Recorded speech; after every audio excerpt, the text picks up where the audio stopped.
दोस्तों, Jayaprakash power ventures limited की बात करें तो स्टॉक के अंदर आप देख सकते हो कि आज कुछ पॉजिटिव माहौल तो बना हुआ है। बड़ी तेजी तो नहीं है।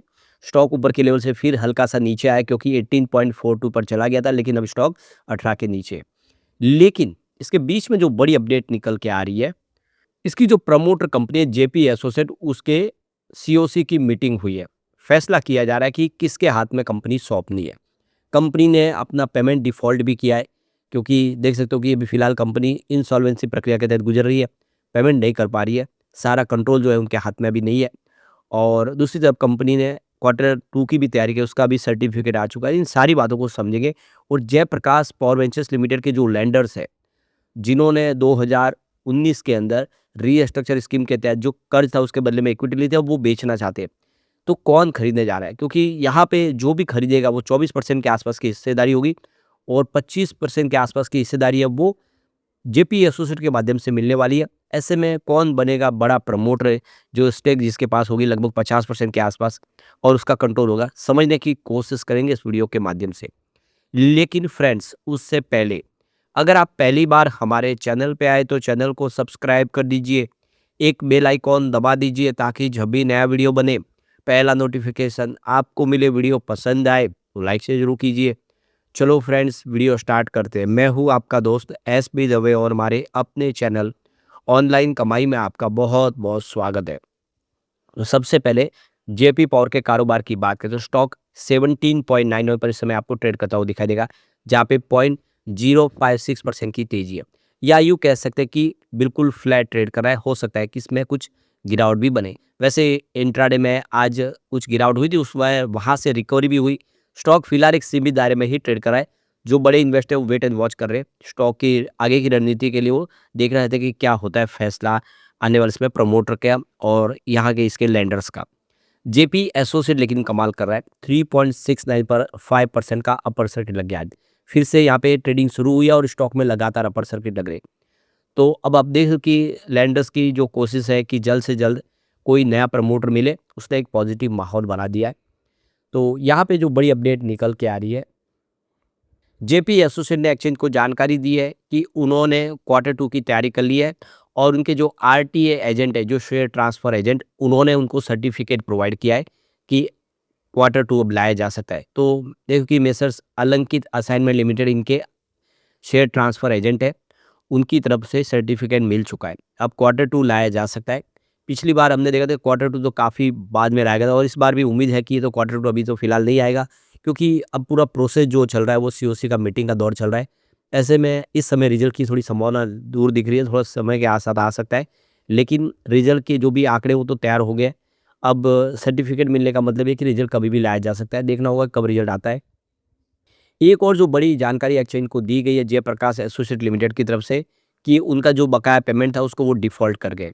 तो ये देख सकते हो कि लोन की जो अमाउंट थी, तो ये 30/9/2025 को उन्होंने डिफ़ॉल्ट की है। तो यहाँ पे टोटल जो आउटस्टैंडिंग अमाउंट है वो है 55,371.21 करोड़ की।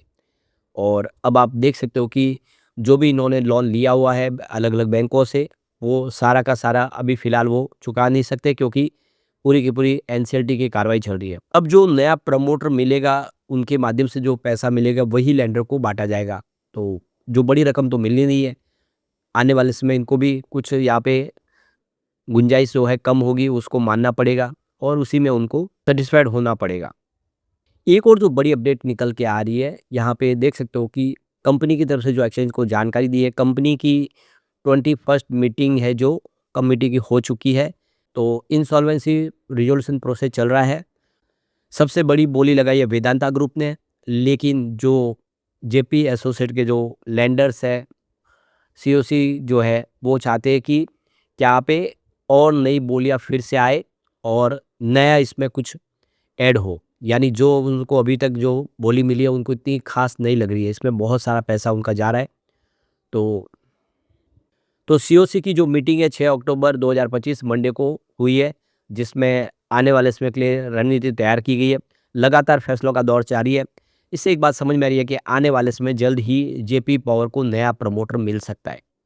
अब यहाँ पे दूसरी तरफ जेपी पावर के जो लैंडर्स है, जिनमें आईसीआईसीआई बैंक की सबसे बड़ी हिस्सेदारी और दूसरी और बैंकें भी है।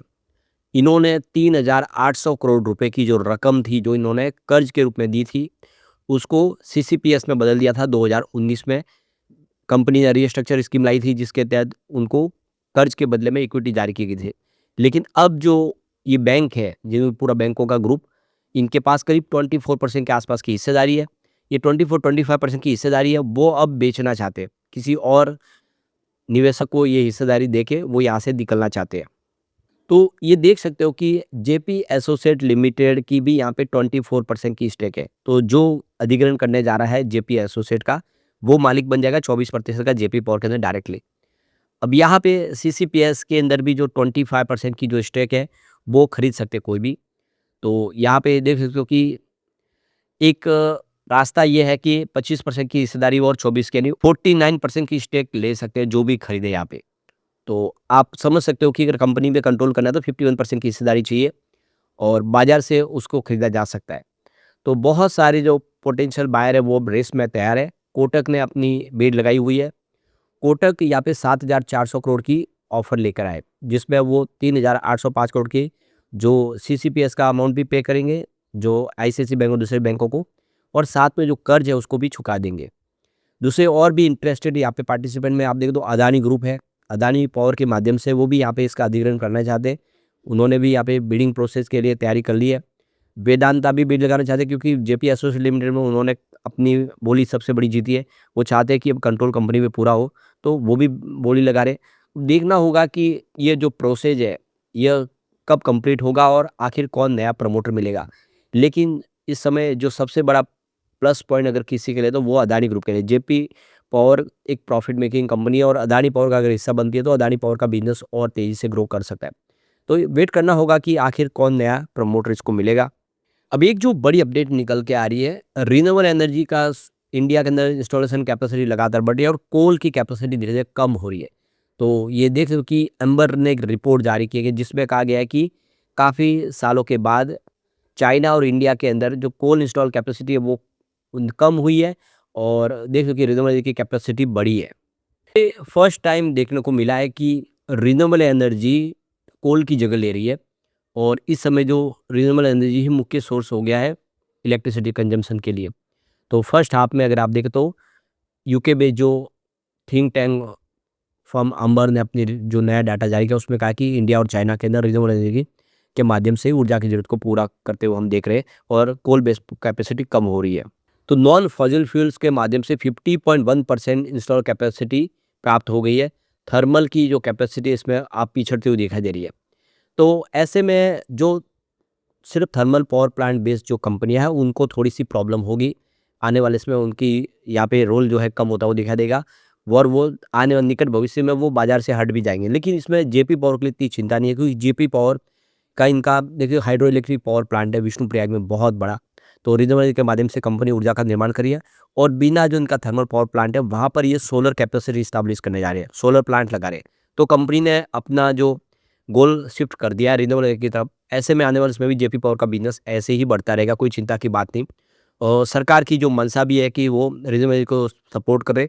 ऐसे में आने वाले समय आप देख सकते हो कि यहाँ पे तेजी का दौर जारी रहेगा। स्टॉक अपने पी रेशियो से बहुत नीचे है, ये भी आपको समझना चाहिए। तो ऐसे में यहाँ से उम्मीद है कि ये बेहतर ही करेगा।